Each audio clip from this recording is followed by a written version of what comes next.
We're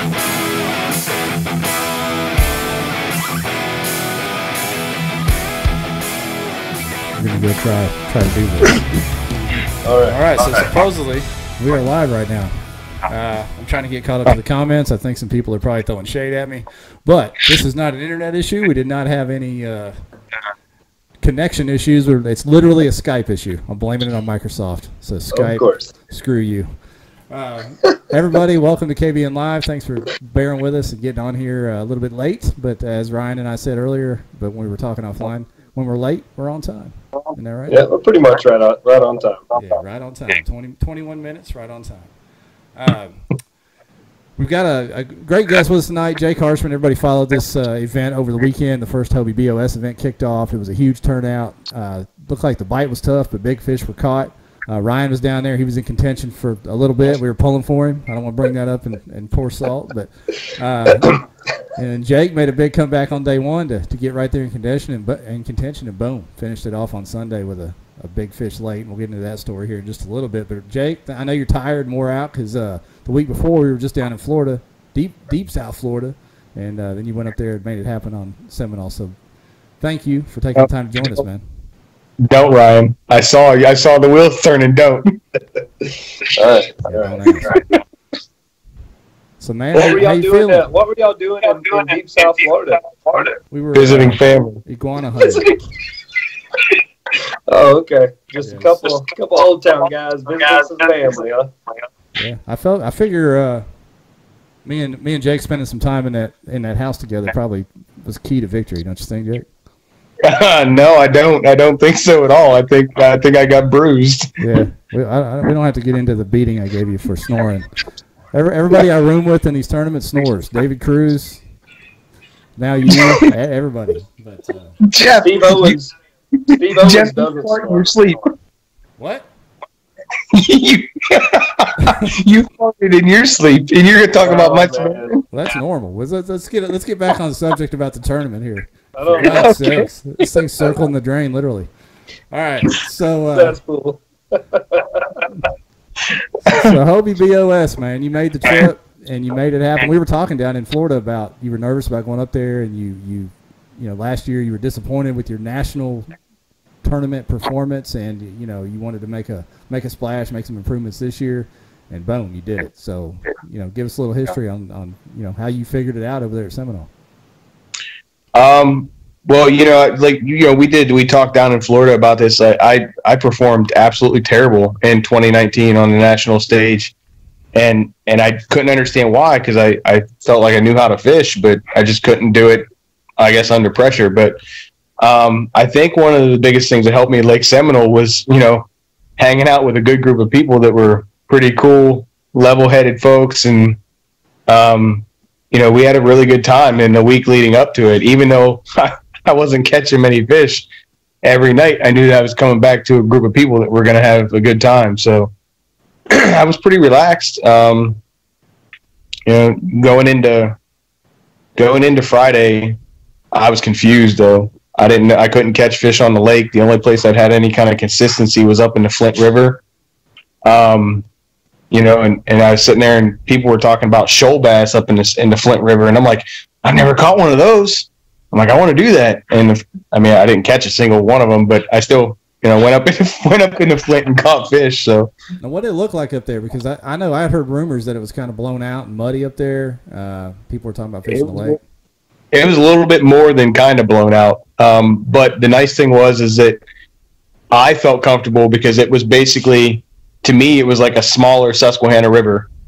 The Susquehanna's, gets blown out pretty easy, gets muddy, and gets high really quick. And then that's what that river, the Flint, was.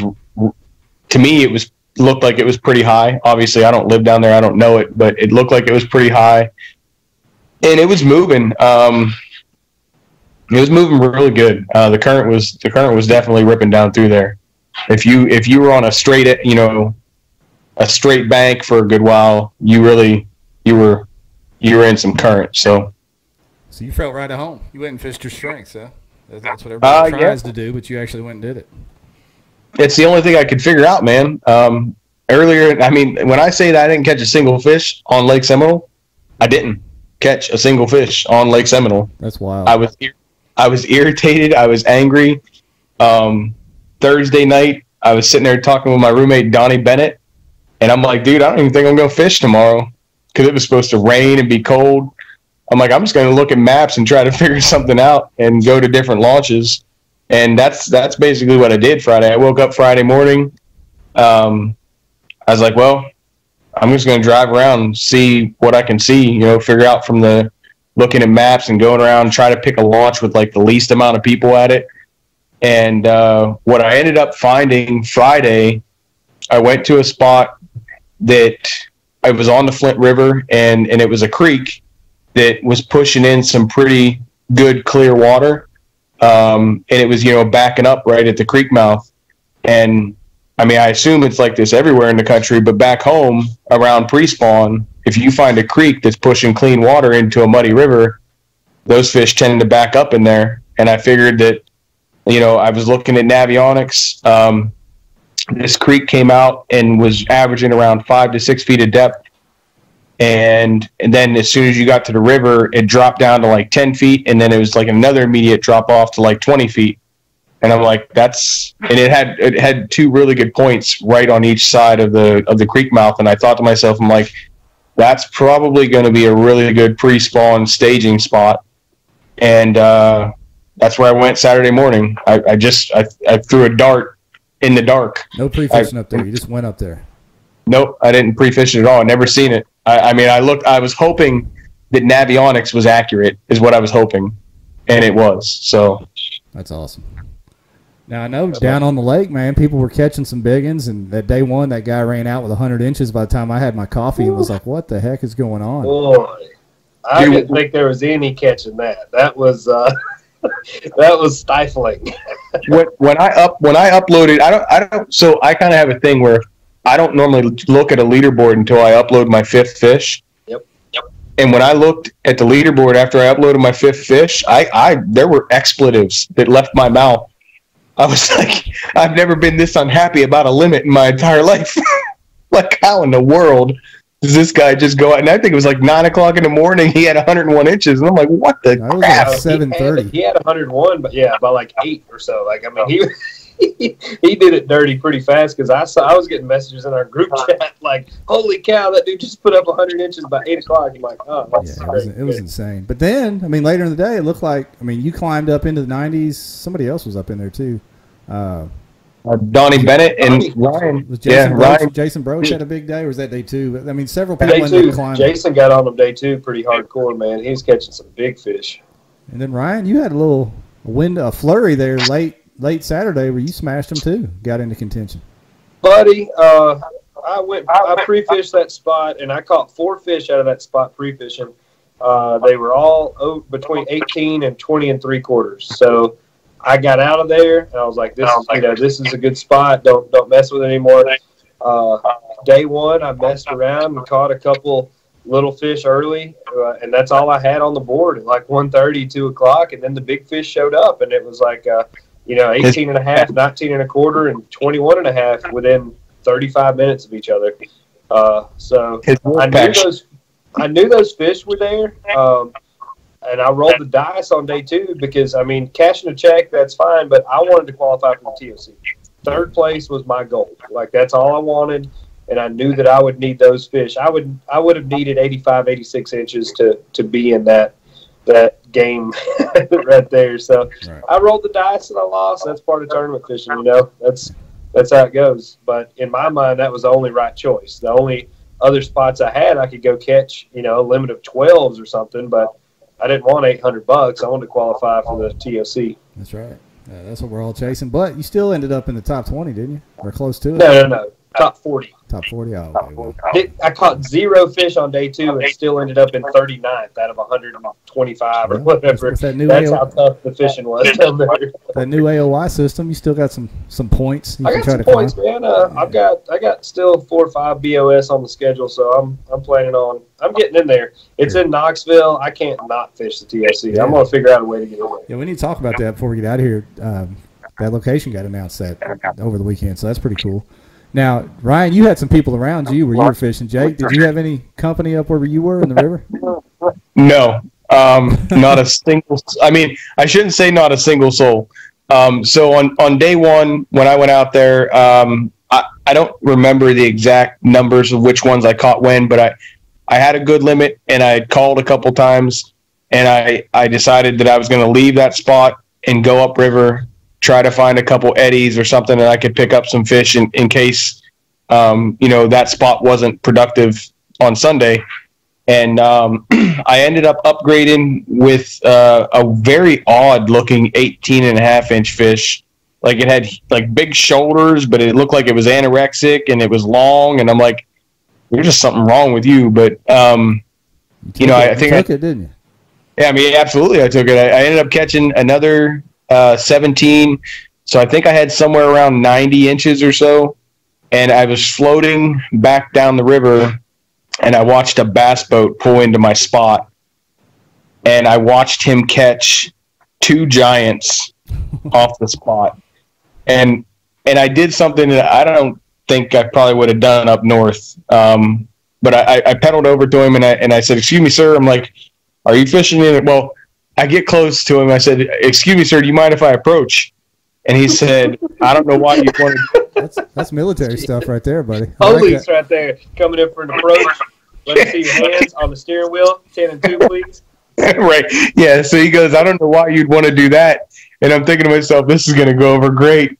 But I get up to him and I asked him if he was fishing tournament. He said, no, he's pre-fishing. I said, well, this is going to sound absolutely outlandish, but do you think you wouldn't mind not catching any more of these fish? Because I'm trying to manage them for tomorrow.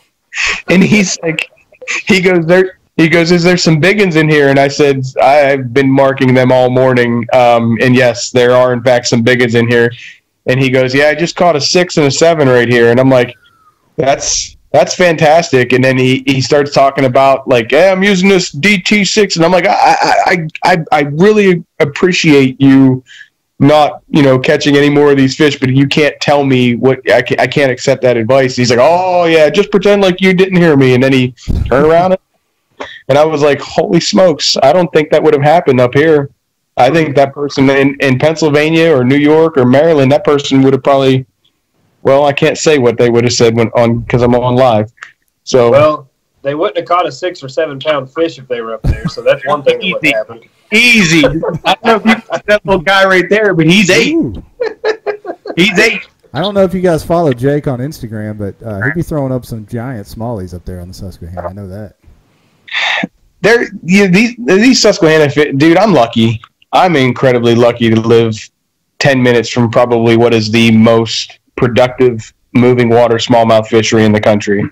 It's not an attest to my angler abilities. I live in an amazing place.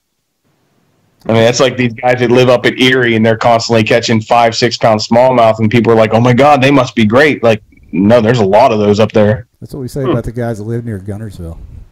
I'm just kidding. I'll see you, Jeff. I'll see you down the street. We ain't got no fish over here, Ryan. We got to drive somewhere to catch them. Listen, I got a bunch of facts. You don't have fish over there. I made that mistake. You gotta live on the lake like my buddy Kyle, catching them out of his backyard. That's how it happens over here. Yeah. Now that was a good one. So, Jake, day 2, did you go back to the same spot? Yeah, it's all I had. I didn't have anything else, man. I went back to the same spot again. Day 2, didn't see I didn't see anybody, and not even a boat. Like day 1, I didn't see any kayakers. Day 2, I didn't see a boat, and I was like, wow. I was kind of expecting it, but I went out. Man, day 2 was. Like, I expected myself to, because I had not performed well on the national stage, I expected myself to be like super nervous and crap. But I was literally sitting in my car eating crackers at around 7 o'clock in the morning when we were able to launch. And I'm literally sitting there, and my only thought that came to mind was who makes saltine crackers without salt? And I think I posted about it on Facebook or something like that. That was funny. And, dude, I was mad about that. So then I put the crackers down and I went and got in my kayak and I pedaled out. And I sent my wife a text message and didn't expect her to be awake, and she wasn't. and told her that I was very happy with having her as a support system and everything like that, and how much that meant to me. And You're smart, smart guy. I was a little bit cocky though, because I was like, I'm gonna go get this done for you because you're my rock. I sent that, and I have a screenshot that proves that I sent that text at 7:00 in the morning that said, I'm gonna go get this done for you. And then my fish weren't there, and I was like, yeah. Then I text her back and was like, hey, buddy, hang on just a minute. We're back to eat pork and beans for a month. So I get out there, and I wasn't marking a single fish where I had found them at yesterday. Like not even bait fish, like not even little fish, nothing. And I was like, "Oh, this ain't good." So I stayed there, and I think it was like probably 9:00 before I left that spot. I tried everything. I even threw a spoon. It was like a 1 1/4 ounce spoon, and just ripping it off the bottom, and nothing. So I left, and I went downriver a little bit, and that's when I landed my first fish, and I think it was like around 17 inches. And I kind of, at that point, I was like, I got to go check these eddies that I'd caught some upgrades out of yesterday. So I pedaled up to the opposite side of the river, and I ended up catching my third fish maybe around 11 o'clock. And I think they were like 15 and 16-inch fish were my other two. And then the biggest test of my day occurred. I'd lost a fish, and I don't know what it was. But then I was throwing a chatterbait up against the bank, and I'd switched over to a 3/4 ounce chatterbait because the 1/2 ounce wasn't getting down to the depth where I was marking fish, and the 3/4 ounce was obviously getting down there a lot quicker. And I did my thing. I was doing some rod twitches and whatnot to try to get them, changing direction and rod twitches to try to incite that strike. And then about halfway back to the boat, I was just burning it back so I could make my next cast.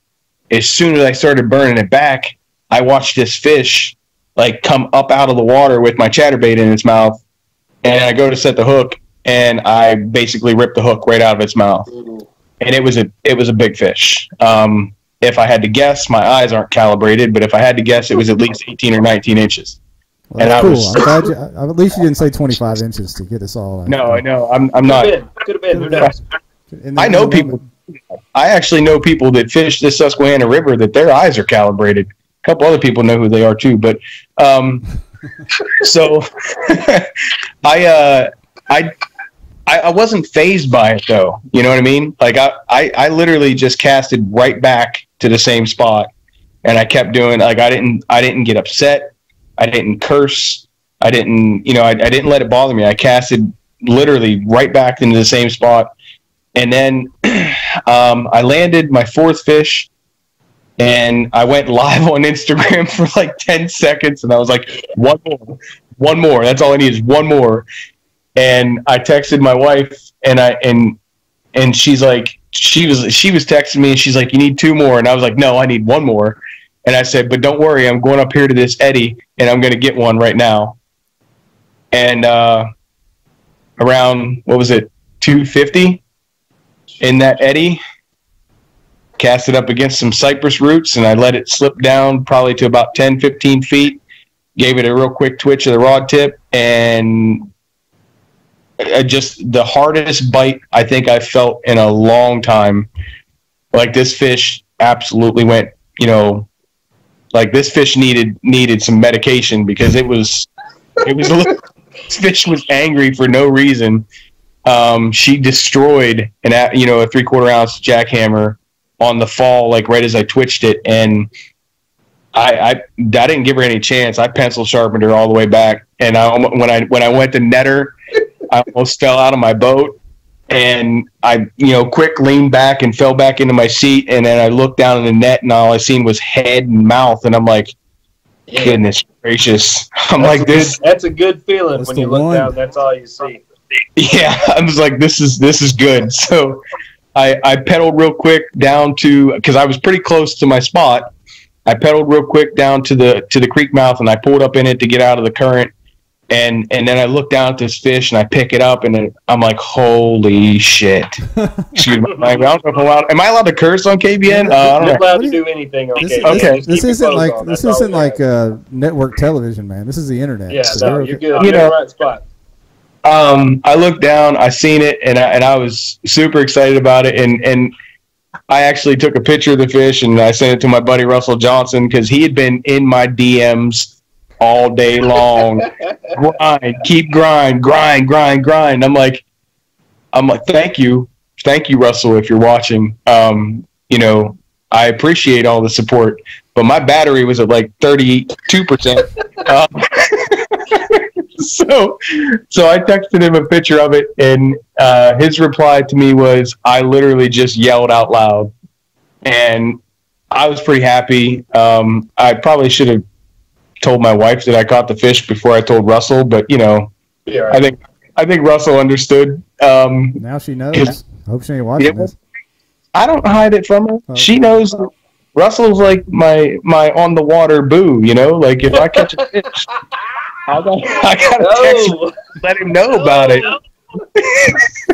Everybody needs one of those. Yeah. I guarantee you right now I'm getting a DM from him talking about, dude, I'm gonna kick your ass. But, you know, I texted him and he was really happy for me, and that's when I pulled the fish out, measured it. It was just busting over 21.5, and I knew that I could get a little more out of her, so I turned her tail upwards a little bit, got that extra 1/4 inch. Yeah, just turned her butt up a little bit, got that extra 1/4 inch. Yeah, And so, you know, then, man, I was like, I got to submit this bad boy. So I submitted it, looked at the leaderboard, saw that I had overcome a 9-inch deficit from day one. And I don't care if anybody judges me or not. I cried a little bit. Heck yeah, man. That's awesome. That's awesome. And then I called my wife, and I told her, I said, I think I just did it. And she's like, what? And I'm like, I just caught a 21 3/4 inch fish. I think I just did it. If no one upgrades, I think I just did it. And she, you know, very supportive, very happy. She's super excited about it. Hung up with her, and you know, Russell's still talking to me, and I'm like, dude, I can't even cast right now. Like I couldn't, like I was trying to skip a chatterbait under trees, which I had been doing for the last 15 hours of competition. I've been skipping chatterbaits under tree canopies. The first cast I tried to make after catching that fish, I threw right into the tree. I'm like, oh God, I got to go in there and get that. That's a $20 lure. And it was my only one that was white, and that was key. They would not bite, and I don't understand this. The water was chocolate milk, and they didn't want a black and blue. They wouldn't look at a green pumpkin. They wanted nothing to do with Bee Height Delight, which has always been a productive color. Yep. They would barely sniff at a white. You had to have white and chartreuse. White chartreuse was the pattern I was on too, man. If you didn't have a white and chartreuse, you weren't going to catch it, and you weren't going to catch them. Yeah, Ryan. You might, but yeah, I think Ryan threw a few picks earlier in the week with the white and chartreuse hanging out the mouth. Man, I'm not trying to hide it from nobody, man. That's the juice. Go buy you some, catch them. I had a bag of 30, man. I was handing them out at the house when people came in the door. That's what. Wait, what? Yeah. What house was that? Because I wasn't there. Because it was at the house. Oh, That was my boys. Oh, I got to get on that level to get free jackets. Club Seminole, man. Yeah, you don't want to get on the house stuff. Some bad things happen at the house. And never mind. Y'all were over at the PG rated place. Earlier in the comments, when you said you were eating crackers at 7 a.m., somebody said Ryan was still asleep at 7 a.m. That was probably due to the house. Listen. No, I got up on time every time for this one. Ask Jake. I drank two beers on Saturday night and went to bed early. And what happened? I skunked on Sunday. I'm never doing that again. Ever. That's not happening. I'm sorry. It's not me. I'm not about that life. I got you. Listen, when I launched on Saturday morning, I think Ryan was posting something about being pissed off that everyone in his house was up at 4:30 in the morning. Oh my God. No, I'm sitting there asleep. My alarm was set for 6:30. First cast is at 7:30. My ramp is 7 minutes from the house. There's cabinets slamming, showers on, people singing. I walk out and I said, "What tournament are y'all fishing? Mine does not start for another 3 hours." And Shane, of course, says, "Oh, here we go." I don't know what's wrong with my people, man. I don't know. It hurt me. I mean, it didn't work out all that bad on day one, though. It tried to. It tried real hard to not work out. You probably didn't have to get on the water until about noon. No, that was my thing. Is like I could have slept into noon easily. Yeah, I gotta try that these days. Maybe I recommend it. On that Ryan Lambert level. You gotta work up to that one. Hey, some people may not realize this, but Jake and I are Old Town teammates, and over on the Old Town page, Duke was posting some stuff, screenshots of the leaderboard. Everybody was pulling for you over there, and it was late in the day with the last screenshot I saw. How late in the day did you say you caught that last fish? 40 minutes before lines out. 10 minutes before they turned off the leaderboard. Yeah, I actually considered not posting it, but that would have been against everything that I stand for. Because I was going to wait until the leaderboard shut off to post it, but I couldn't do that. Like I am the person that I have never sandbagged on a fish, and you can ask AJ. I think every fish that was submitted, the picture was taken, and I think was submitted almost immediately. I hate doing that. I think that, man, to make these tournaments as fun and as competitive as they can be, you've got to submit your fish when you catch them. You know, I just don't like the whole sandbagging aspect. I don't submit until I have a limit, generally speaking. Okay, that's fair. I catch a couple big fish early, I'll submit just to kind of push people. But I usually, like, if I've caught like 14s or 15s, I won't submit till I have a limit. And like I talked to AJ on day one, I called him. I was like, AJ, I'm not sandbagging. I only have 2 fish on the board. I'm waiting on my bite to turn on. Like, I promise I'm not holding back on anything because I don't like sandbagging either. I like looking at the leaderboard. I like it kind of pushing me, you know, like you know what you need and you make some moves. I enjoy that kind of competition part of it. I mean, if you're sandbagging, you should fish the online tournaments. You heard that. Hey, you know what though? Here's the deal. This is real talk. I've seen the sandbagging burn some people because they dropped their phone in the lake or broke something. Yeah, you know what I mean? That's another thing I was afraid of, man. Like so going back to my comfort level in this tournament, like I didn't care Friday night because I hadn't caught but 5 fish all week. Like I was there from Monday through Thursday fishing, and I caught 5. So when I got on the water, like I didn't care. I'm like, whatever. If I catch a fish today, we tied one home pretty good Friday night.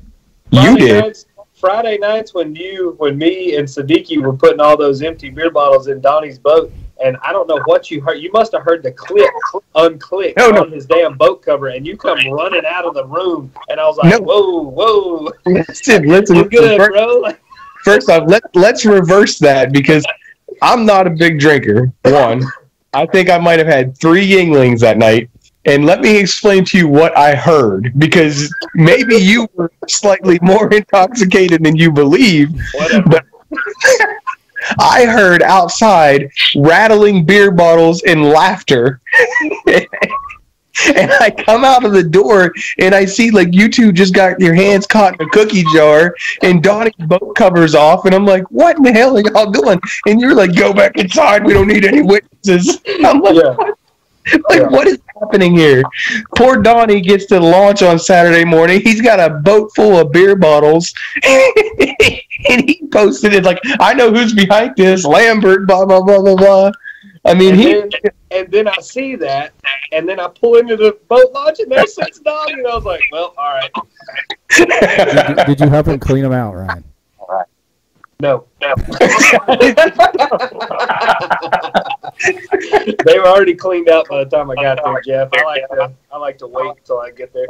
So I pull up to this launch, and there's Donnie, and there's Matt Ball, and I'm like, Matt's a stick. He's very consistent all over, and I'm like, we're probably gonna catch some fish in here.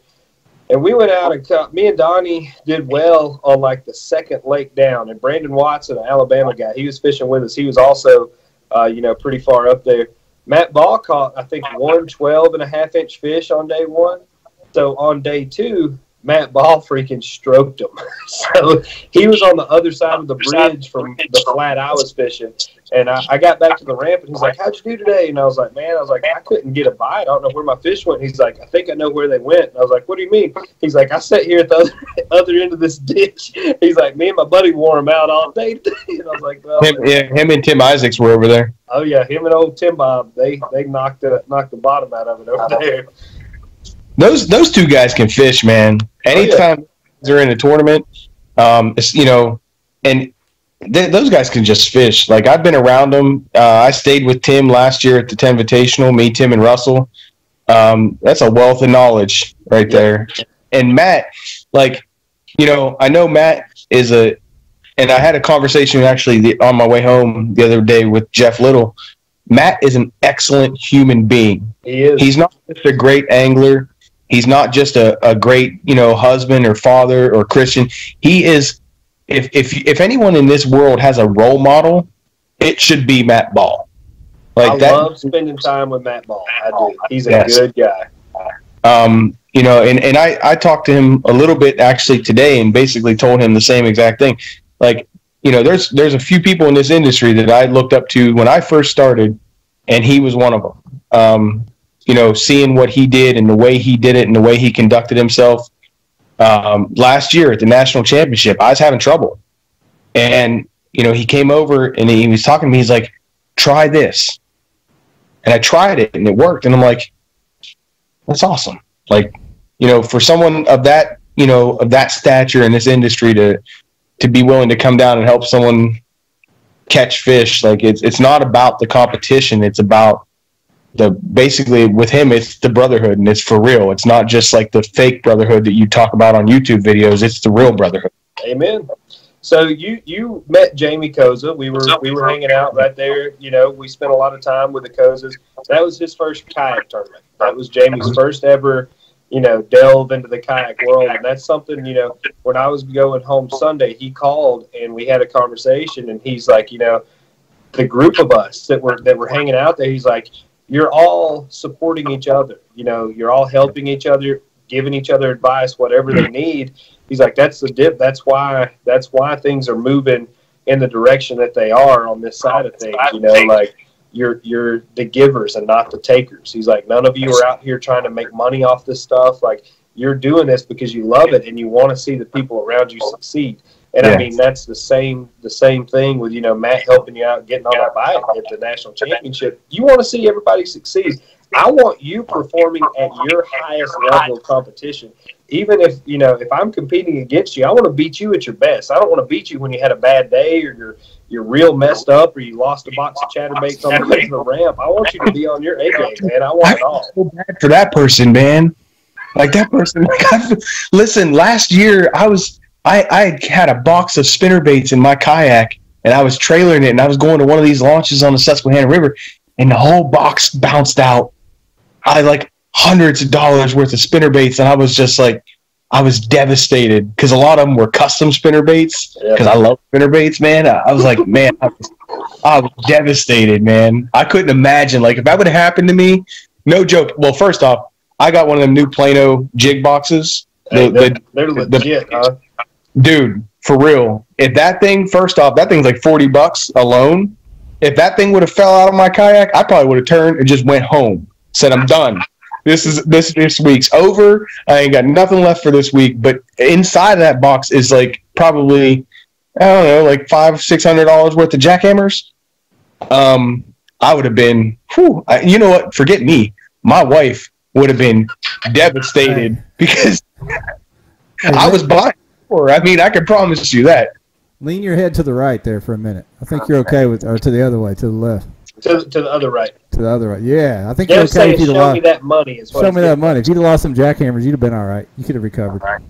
No, Well, yeah. if he would have sold jackhammers, he wouldn't have had that check hanging out. Oh, that was before the tournament. I thought you meant after the tournament. You almost lost him, leaving out of there. No. Some guy lost a whole box of chatterbaits. Oh yeah, I saw that. That was a guy from California. That was New Day. That he was in my house. I gave him chatterbaits out of my bag. I got you. You were a real nice guy. Yeah. Put it on my tab, brother. What are you on that Z-Man Pro staff? Yes, actually. Now that you mention it, yes, he is. Well, I mean, hey, that's something I would love to be on because I've given them a lot of money over the past couple of years. So, was this your first BOS event? Yeah. What'd you think, dude? It's unmatched. It's unmatched. At a local level back here in the Mid-Atlantic region, I fish the MAKBF. And I would say that you would be hard pressed to find a better run local level, like grassroots type trail. Josh Evans, Aaron White, Matt, like those dudes know how to run a trail, and they are phenomenal at it. But at a national stage level, dude, I'm excited for Bass. I mean, I am. I think Steve and those guys are going to do a great thing over at Bass, and I have absolute confidence in their abilities. But AJ and the way he did things, it was just amazing. You know what I mean? Like the amount of people, like no one complained. There was like one person that complained the entire week. That was for 125 people on the first inaugural event of the year. Like those guys killed it, man. You can go to the sixth event of the year or the third event of the year. It's the same because they put that much effort into making it so angler focused. If you notice, like everything they did was about you. You guys, us, like. They put it all into the angler, from the daily updates to the captain's meetings, the day one recaps. I mean, it's all about the anglers. I mean, it was a really cool atmosphere. Just being there and experiencing that, it definitely makes me want to do more of them. And since we're on that topic, obviously finishing where I finished, I qualified for the TOC, which I'm super excited about because there's rivers. It's insane. Yeah, so I'm excited about that, but I'm going to have to take some leave from work for that. So I had to take something off the schedule, and I had to take off Erie because I was taking 32 hours worth of vacation time for Erie, and it's like a 5-hour drive from my house, but I'm going to replace it with Kentucky Lake. I'm pretty excited about that. I think Kentucky Lake is going to be fun. Never been there. I'm just gonna go there and I think I'll take the family that week. It's beautiful down there, and Kentucky Lake's kind of the crown jewel event for the BOS series. It and St. Clair used to be their only two events until they signed off on doing this kind of national trail. It's a great event. It's a really good venue. Kentucky Dam Village, they roll out the red carpet for us. Get ready. It's going to be a lot of fun. I wanted to fish the lacrosse event because it would have been like pre-fishing for the bass event. Yeah. Excuse me. Dinner's right there. I don't know if you can. Dinner's right there. These Yankees, they wild out here. Whatever. Listen, I'm still recovering from Big Jim seafood. Like you didn't eat the oysters, did you? I know, no. Oysters Kevin Nakata had smelled rank. They smelled rough, boy. Listen, first off, big shout out to Big Jim's. Awesome place. Great food. Great, Southern hospitality. Awesome place. I would definitely go back there. But Big Jim, if you're listening, them oysters, bro, we need to do something because that basically looked. I mean, oh God, they look like somebody just blew snot rockets inside of shells and brought them out. Okay, well, that's oysters, but Kevin said they were delicious. They smelled terrible, but he said they were great.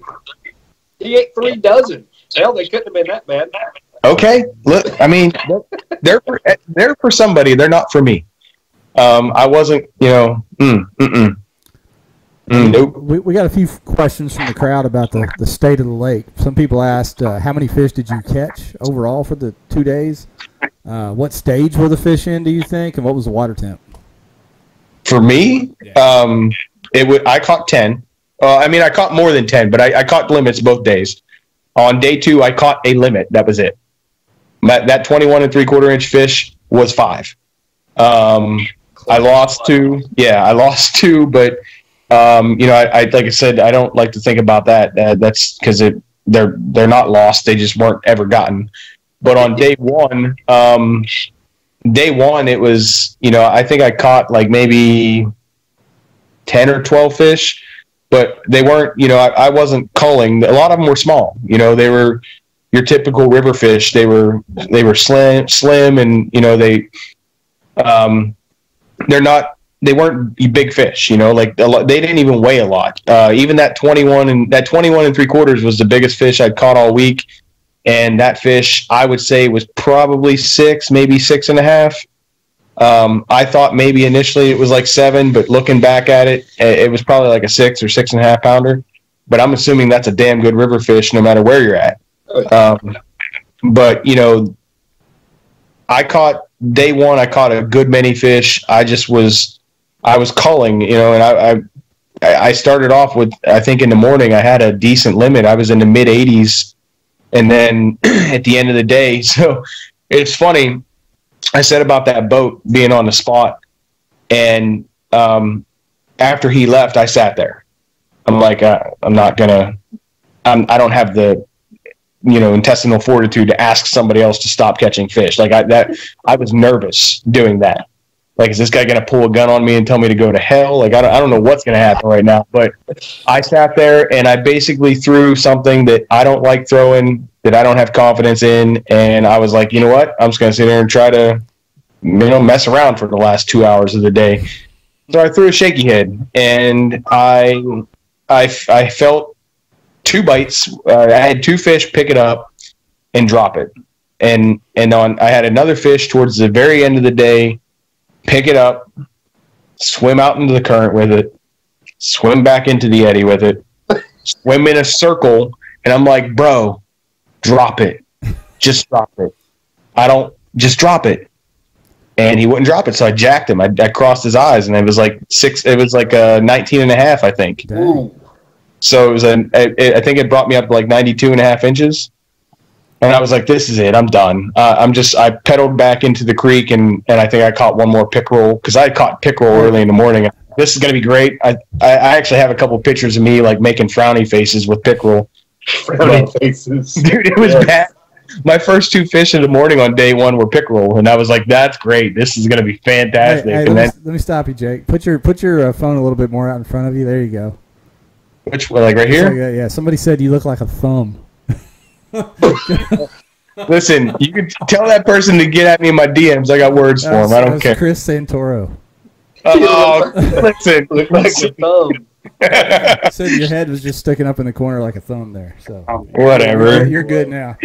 All right, now tell Chris he's trying to make that video. But I didn't answer the question. They were definitely pre-spawn. Yeah. The fish I were catching were definitely pre-spawn. I had 53 to 54 degree water temps. They were staging off the points on the like right off the creek. The big females were on those points, and the males were up in the creek mouth. That's where I caught I basically caught a limit of small fish in the morning, and they were mostly males. They were in the creek or at the creek mouth. The females came on points, and that was the whole way up the river.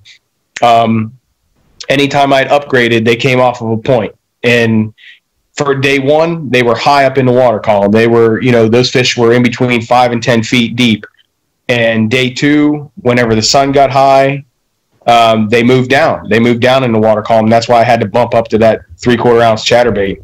The nice thing is that from the time I caught my second pickerel on day 1 in the creek, I switched over to 30-pound braid because I wasn't losing jackhammers to stupid pickerel. So I threw every fish I caught except for that one on a shaky head was caught on straight 30-pound Suffolk 832 moss green. And whenever I was using the 3/4 ounce on day 2, I actually switched over to a 7.4 heavy moderate as one of the Temple Fork Outfitter pacemaker rods. And that's what I was throwing that chatterbait on. Hey. I tell you what, the hook sets I was getting, they were deep. Like, so I'll tell you, I recently switched over for this tournament. I've heard a couple people talk about it, Christine being one of them, the St. Croix Legend Glass rods for chatterbaits. I didn't lose one single fish all week on that thing. And the main thing is because it's so sensitive and it literally just loads up. You don't have to, like I used to use a graphite rod, and I'd bust them pretty hard like I was jig fishing. I really did like that. I hate to admit that I didn't know everything, but I really liked how that glass rod performed, especially in the grass. Being able to feel it coming through the grass and then load up and not having to worry about getting that chatter thrown just because there was so much bend in that rod. I get what you're talking about because the TFO rods, they're pretty sensitive. They're not glass, but it's a moderate action, a very moderate. It's not like moderate fast. It's more close to like moderate slow. It's a very, there's a very good parabolic bend in that rod, and it's super sensitive, man, because at the end of both day 1 and day 2, you ever like rode a motorcycle and you rode it for a long time and your hands were like you take them off the steering wheel, off the handlebars, and like they still feel like tingly. That's how my hands felt at the end of the day, because it all day long is that jackhammer is just doing work, and like my hands were still vibrating at the end of day 1. I'm like, man, I can go find me a girl right now. My hands are vibrating. That's how I felt blowing y'all off the boards in cornhole. Like my hands were just shaking, and it was some crazy energy there. Donnie Bennett will work you over in a game of cornhole 1-on-1. Oh no, my man Donnie. Hey, I want to go back to something you said about the shaky head, Jake. How big a coal was that 19 that you didn't shake off? It was like 3 inches, I think, 3.5 inches. So if you shake that fish off after letting him swim up and down the river, you lose the tournament. Basically, yeah. That's wild. That's wild. That's wild. You were trying to shake him off and couldn't.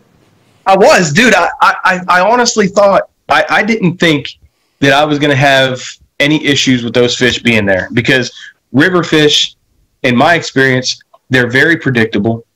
And normally when you're on a bite, it's pretty consistent with river fish. Lake fish can change like that.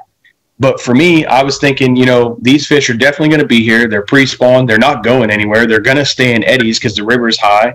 They're going to stay probably close to the creek mouth because they need to spawn soon, and they know that. So in my mind, I was like, these fish, and that's why I stood up there on day 1 when we were up there, and they're like, how do you feel about tomorrow? And I'm like, I'm on something pretty good. I said that confidently. I wasn't saying that jokingly. I wasn't saying that to make people laugh. I, honest to God, thought Sunday morning when I pulled up into that creek mouth that I was going to jack 95 to 100 inches, because that's what I knew was there. I watched those fish swim around on my electronics on day 1, going out to the creek. It was small dots.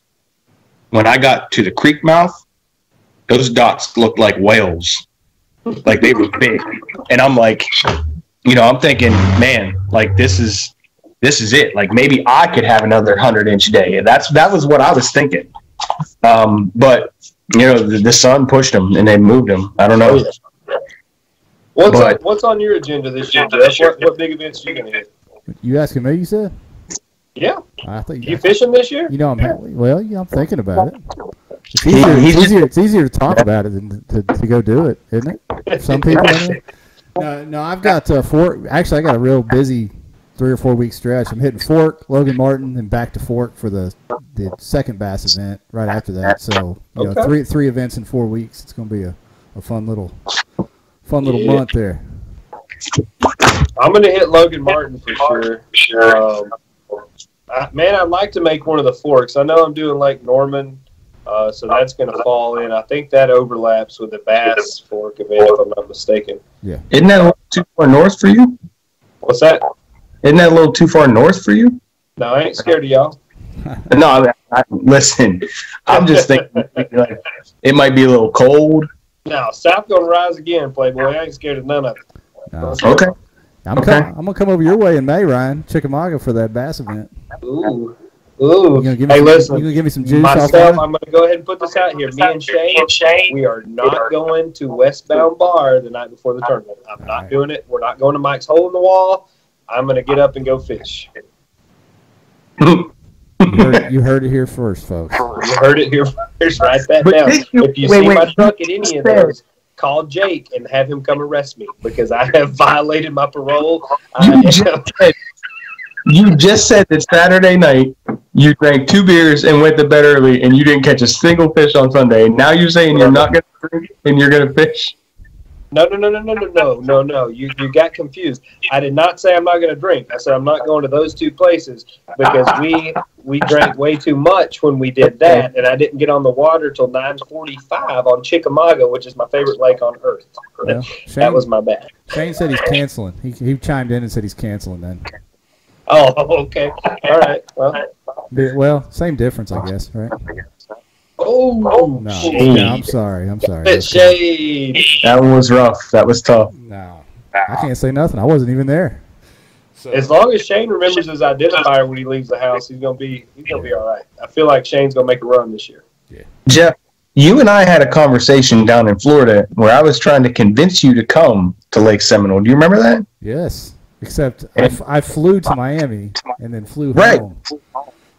And I guarantee we could have gotten you a boat to fish in. Easily. I could have got to Seminole, but I'd have had to skip something else. I can't do them all. I mean, That's a terrible attitude to have, to be honest. I'd like to do them all. I just can't do them all. But like I said, I got my little streak of tournaments coming up here pretty quick. So Forks, one of my favorite places to fish in the entire world. So having to get to fish 2 tournaments within a month is going to be awesome there. So we had heard rumor there was a bunch of guys that were supposed to come up if they didn't win the 10 Invitational. They were supposed to come up and fish Seminole, and I mean, 0 of them made it. I don't know what happened there. I thought that was really going to be a last minute push on the numbers, but where was the invitational at? It was in the Kissimmee chain, right? Kissimmee chain, yeah.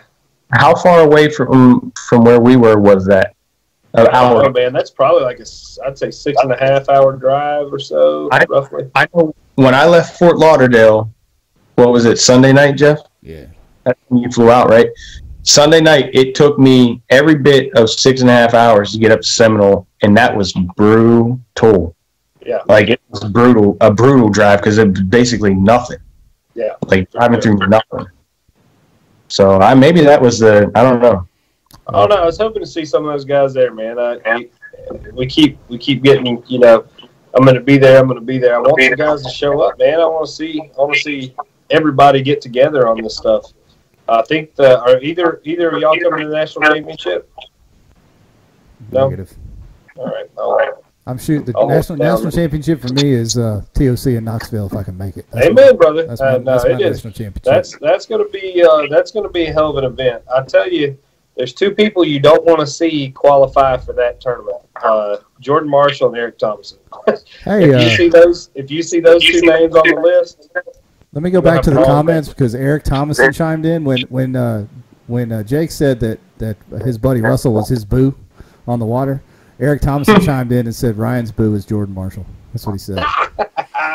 That's baby brother right there. Baby Me and brother, Jordan. We used to get to go back and forth quite a bit. Jordan used to drive like 2 hours down to fish with our local club, and me and him, I mean, it was just gum bumping the whole time. And you want to talk about putting on a show, man? Neither one of us quit on fishing day. Like we pushed each other hard. I miss that all the time. That's awesome. What were y'all doing the whole time? Gum bumping, talking that trash, son.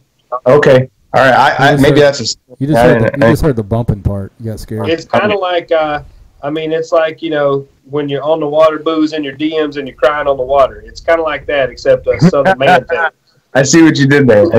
Hey, Christine chimed in and said Alan Reed did come up from the Temptation. Alan Reed did. I did see Alan there, and that was awesome. Yeah, he did. That man is well traveled. He fishes a lot of tournaments all over the place. So good on him for making that trip.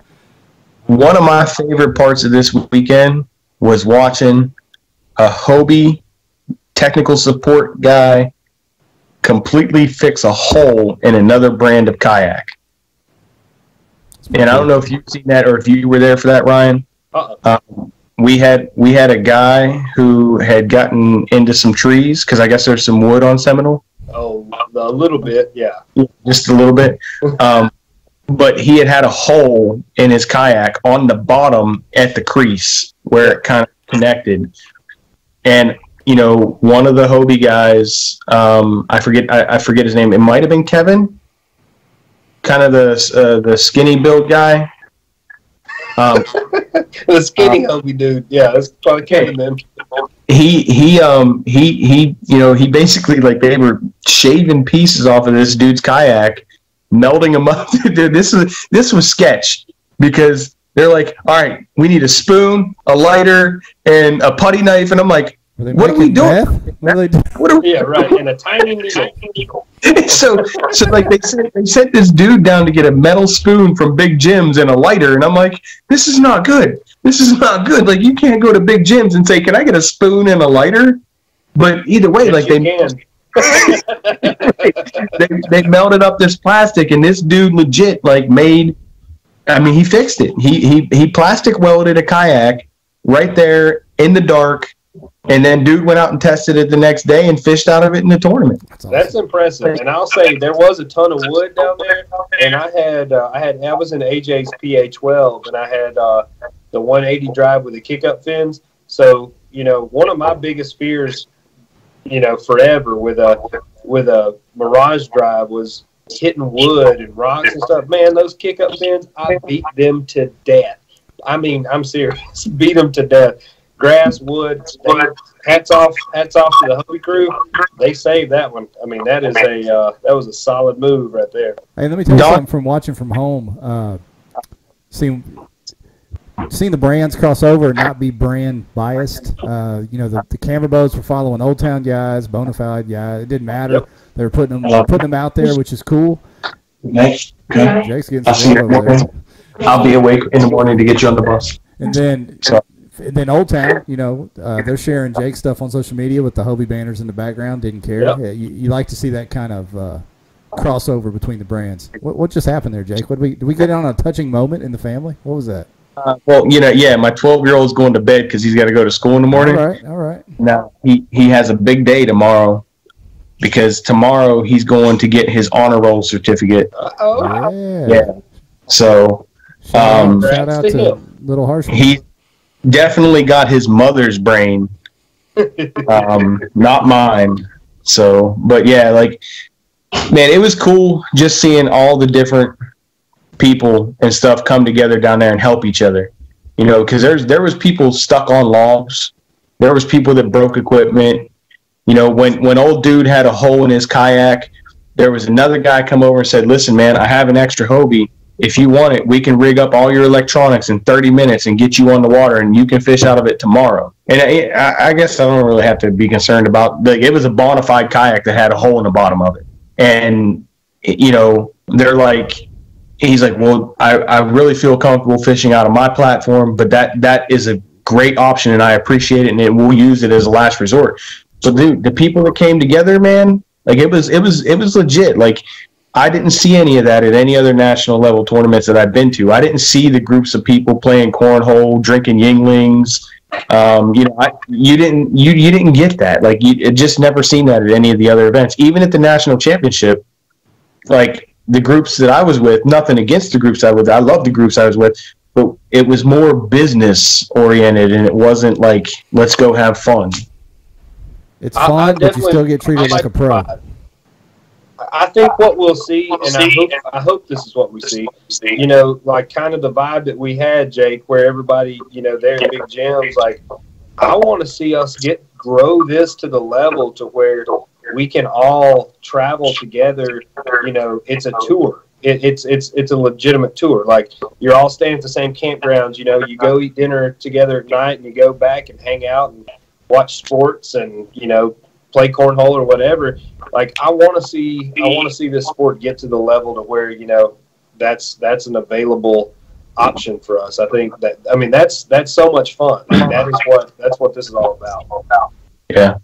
I mean, it was a really good time. Like, I mean, I know I can't say that it wasn't a good time because I had a successful weekend. But, dude, if you'd asked me Friday night, I'm like, well, if I don't catch fish by noon tomorrow, I'll see y'all boys on at Norman. It was fun, but another cool thing like that of all the stuff that happened is like, so obviously I won and I was able to do that and everything, but I got to meet Mike Iaconelli after the tournament. Went back to the Hobie house. I met Mike.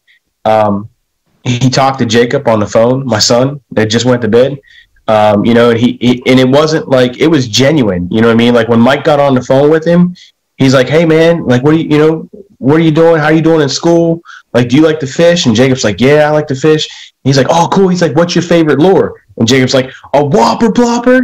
And like, he was about it. You know what I mean? Like, it was cool. Like, just and seeing Mike on the other end, it wasn't laboring. It wasn't, he wasn't not excited. Like, he was smiling. He was genuinely interested in my son, somebody he's never met, in me. The first time he's ever met me, he's talking to my kid on the phone. It was really cool having that atmosphere.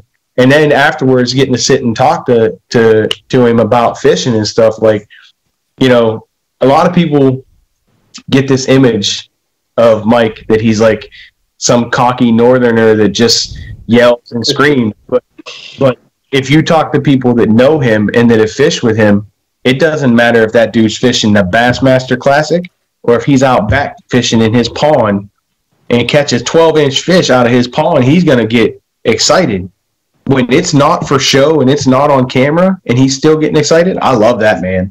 Mike's a really good dude. I mean, their whole crew, Charles Daughtry, Brian the Carpenter, like, I talked to them quite a bit. I mean, they're all of them. Like, they're just, genuine, laid-back guys. I think we're going to try to do another Ike Live here in the next month or so. I'm going to go up there and fish with those guys. And I know they're doing a lot in the small boat game. And I think, I've got them talking with Tennessee Trailers about partnering with them on some stuff. So they're Becky and Mike both they're just, class act folks. Yeah. And Randy Howell, he came to the Gunnersville BOS event. He's another just good old boy. He'll sit back and tell you anything you want to know. Jeff, can I talk real quick about something and it's about another pro, and it's something that helped me this weekend? Depends what it is. No, yeah. It's about Daryl Swindle. A lot of people, I don't know, everyone should know who he is. Yeah. But one thing, just starting to talk about Mike, one thing it reminded me, like, has anyone seen that 5-part series that G-Man did on positive mental attitude? Have you guys, either of you guys seen it? I've seen the whole thing. I've seen parts of it. Dude, I'm going to tell you right now, on Saturday and Sunday, I was replaying that stuff in my mind. One, he's an easy dude to listen to because he's funny. And listening to him talk, I'm genuinely interested in what he has to say. But, like, the way he broke things down, and I am in no way, shape, or form comparing myself to KBD, but in the one segment, he said, I watched, on one episode of the tournament or whatever, KBD casted out, lost a 6-pounder, cast right back out, loses a 7-pounder, casts right back out and goes right back at it. Like, that stuck with me. And whenever I lost that big fish on Sunday, that was my limit fish. That was my fish that could have put me in contention.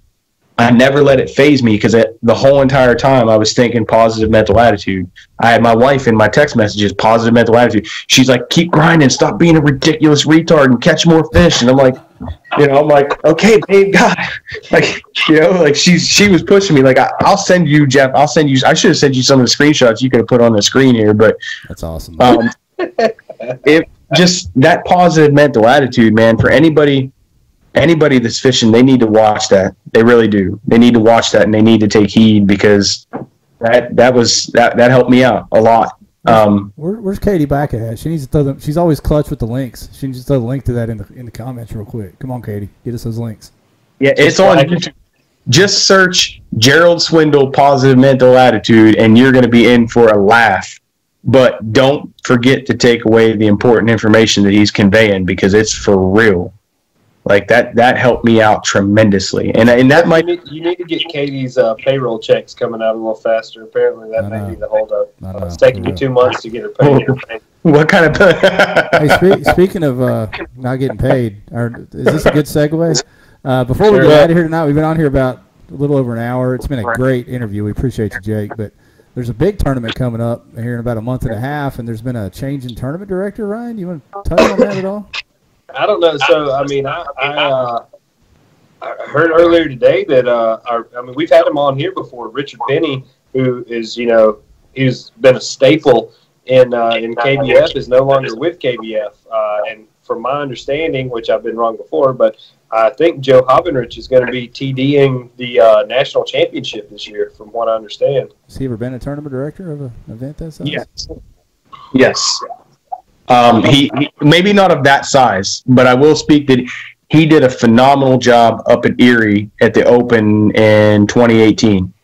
Joe, that was there. How many did you guys have there? 100 or so, maybe? I don't know. I don't know how many people. He's been a TD. I don't know how. 100 and 1,000 is a big difference. Well, I'm not great at math, but I think there's a few hundred differences there. But good luck to everybody over there, and to the people waiting around for the results. Godspeed to you. Hopefully, it's Ryan getting a big check at 2 a.m. I'll be pulling for you, Ryan. Hey man, yeah, seriously. So on a real serious note, so Christy Hoover, she had to have emergency surgery last week. Love Christy to death, I really do. She's one of my favorite people in the world.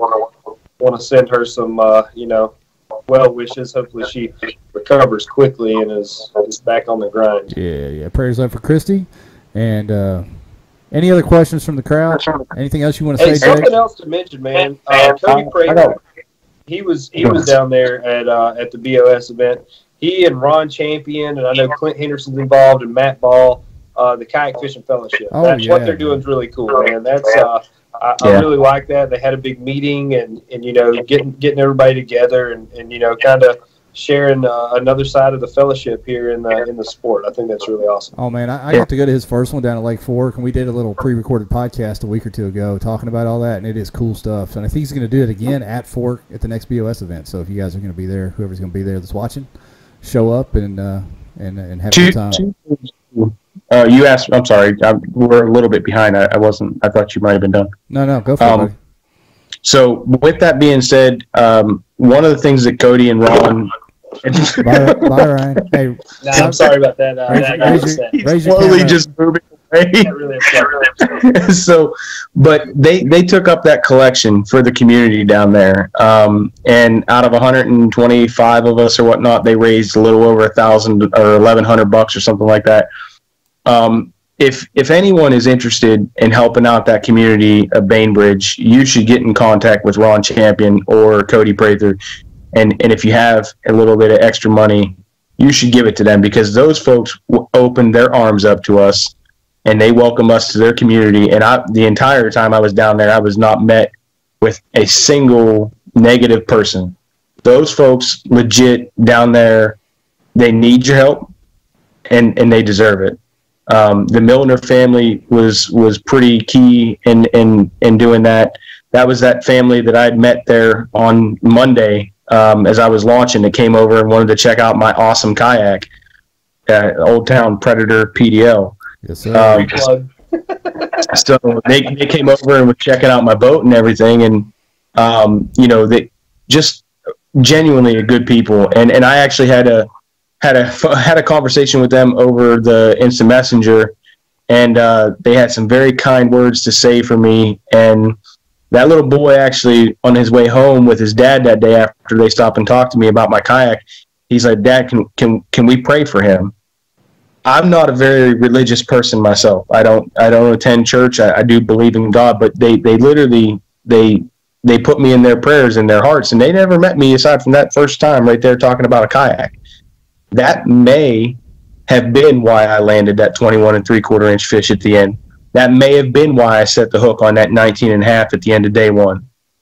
You know, that maybe that was something that legitimately had some play in it. And, you know, those folks deserve your help. So if anybody wants to donate, you should probably get in contact with Ron Champion or Cody Prather and see what you can do. And I'm sure they can get you in touch with or take your money and get it to the right people. Yes, sir. If anyone's got any links to that, hook us up, put it on the actual Facebook group page. Or I think if you just got in touch with Ron or Cody, I think they would, because they were doing it amongst themselves, taking up the collection. I don't think there was any like GoFundMe or link or anything like that. But the other thing, and it's, you know, call it a shameless plug, but this is serious. I fished in that river in heavy current all week, or not all week, but both days. If I didn't have the right boat to do it, I wouldn't have been able to do it. And having that aggressive keel on that Predator PDL was the only reason why I still had legs left at the end of those 2 days. Legit, that had everything to do with the reason why I was able to fish that tournament the way that I did and have success doing it. Because if I had one of them big, wide, 52-inch kayaks with a flat bottom. Hey, we got to see how that worked against those ripping tides down there in Florida too. They just cut right through that, so that was pretty awesome. Yeah, I mean, it had something to do with it. It really did. And I know, you know, I'm on Old Town's pro staff, and everyone's gonna say, "Oh, he's just another pro staffer." No, I believe in the damn product. I believe in the damn product, and I love the damn product. Preach, son, preach. There was a reason I was able to fish that river. Both of y'all. Hey, I had to put up with this crap. Come run through the grass real quick and we'll talk. Hey, I had the river, boy. I had to put up with this crap when I had all these Hobie guys on, so bear with it for a minute. Right? Listen, you know what? There's a small breed of us Old Town pro staffers, but we all believe in the damn product. Straight up. So, what else we got, Jeff? Anything? That's it, man. We got people chiming in. They're just making some funny jokes now, but all the good feels, Christine says. Jake, what an interview, man. Thank you. This was a fun, good interview, and you gave us a lot of good information. Let's do it tomorrow. Yeah, let's do it again after. What's your next event? Maybe we'll have you on after that one too, man. Let's not get ahead of ourselves, all right? I got Logan Martin on March 5th, and then right after that, I'm going to be at Lake Norman. I'm making notes, bro. I'm making notes off of you. I'm going to be eating unsalted salted crackers, texting my wife, and skunking on Friday before. And playing cornhole with this guy. Yes. That's what you better know. Make sure you have unsalted saltine crackers, 2 bottles of Coke, because that's all I had Sunday was unsalted saltine crackers and 2 bottles of Coke. I don't think I remembered to drink or eat that day because I was singularly focused on one thing. So that's awesome. You got it done. Congrats, man. Congrats. Thank you. I appreciate it. But and if any of y'all want to fish an extremely good grassroots trail, come on up here April 18th and see what the Upper Chesapeake Bay is like. MAKBF is going to be pre-spawn on the Upper Bay. It's buddy, a long ways from home, but I'd like to do it sometime for sure, brother. Dude, I'm gonna tell you though, man. There's biggins on the Upper Bay. That's a fishery in the north that is overlooked because that tide can be tough. But you get down there on the right tide, and you're gonna catch 25, 30 pounds. That's awesome. I have honestly overlooked every fishery in the north. So we don't need you to come up here. Listen, all of our young women and our alcohol distilleries, like they're safe without you being up here. That's very true. Terrible. Hey, cheers to that. Well, listen, we're going to get you out of here, Jake. I know you got to get up probably early for work. I know I do. I'm just old and need to go to bed. But anyway, hey, awesome interview. We appreciate you. Ryan, you got anything else for us before we wrap it up?